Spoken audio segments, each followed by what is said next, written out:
Now, I've got a clean copy of it now, and I warn you, this could scare you. Here's the email. Dear Art Bell, I just recently began listening to your radio show and could not believe it when you talked about the sounds from hell tonight.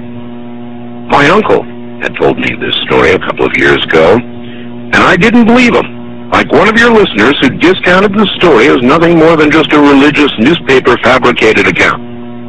The story about the digging, the hearing of the sounds from hell is very real. It did occur in Siberia.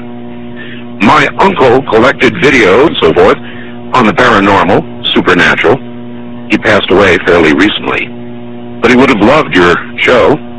He let me listen to one of the audio tapes that he had on the sounds from hell in Siberia, and I copied it. He received his copy from a friend who worked at the BBC. It took me a while to find it tonight, but attached is that sound from my uncle's tapes. It's not the greatest quality, but the sounds are there.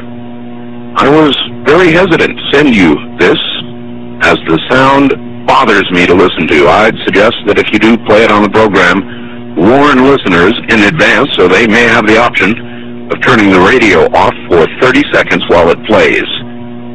It has always haunted me. To those who discounted the Siberia sounds from hell story, it is true, and I, for one, wish it wasn't.